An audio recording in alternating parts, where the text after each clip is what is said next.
Tila lumabas din sa mga pangalang na pagbigyang magkaroon ng proyekto sa 2025 proposed budget si Dave Sanchez. Si Sanchez ang nooy iniuugnay kay late DPWH Undersecretary Maria Catalina Cabral. Isang ugnayang kanyang itinanggi at sinabing magkakilala lang daw sila sa loob ng engineering community. Lumitaw ang pangalan ni Sanchez bilang proponent ng 2 flood control projects sa Tarlac, isa sa Rio Chico River at isa sa Masalasa Creek na may halagang 100 million pesos each. Sa aktual na sitwasyon sa lugar, halos tapos na ang isang proyekto, habang ang isa naman ay itinuturing ng 100% complete batay sa DPWH records. Humihingi pa ng reaksyon ng BNC mula sa kampo ni Sanchez at nananatili kaming bukas sa kanyang panig. Si Sanchez ay naiuugnay na rin sa DM Capital, ang kumpanyang dating may-ari ng hotel sa Baguio na kilala noon bilang Holiday Inn City Center na ngayon ay operating na bilang Ion Hotel.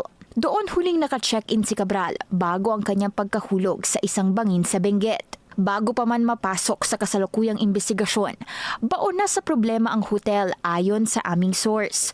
Mula sa bigong insolvency bid noong 2022 hanggang sa pagkatalo ng DM Capital at Vivotel sa isang Singapore arbitration case sa isang dispute sa Holiday Inns noong 2024. Nakalaunang ipinatupad na rin ng isang Philippine court noong 2025. Matapos sa mga kasong ito, naibenta ang lupa at ang hotel building noong 2022 kay Ralph Robintan na naiuugnay naman sa kampo ni Benguet Congressman Eric Yap. Si Tan ay isang Baguio-based businessman at owner ng Big Boss Cars, isang vehicle sales and auto services company. Noong May 2025 elections, si Tan ang lumabas na petitioner para i-disqualify si Erickson Tagal Felipe, ang naging kalaban ni Yap sa pagka-lone district representative ng Benguet.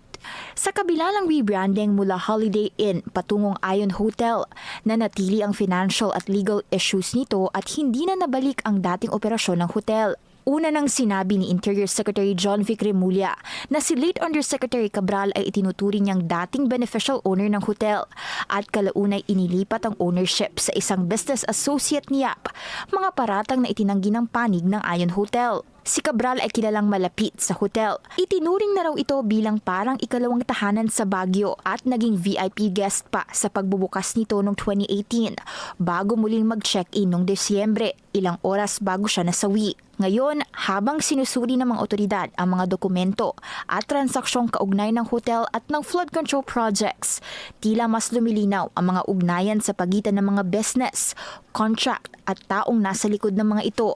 Mga ugnayang nasa sentro ng mas malawak na investigasyon sa flood control scandal.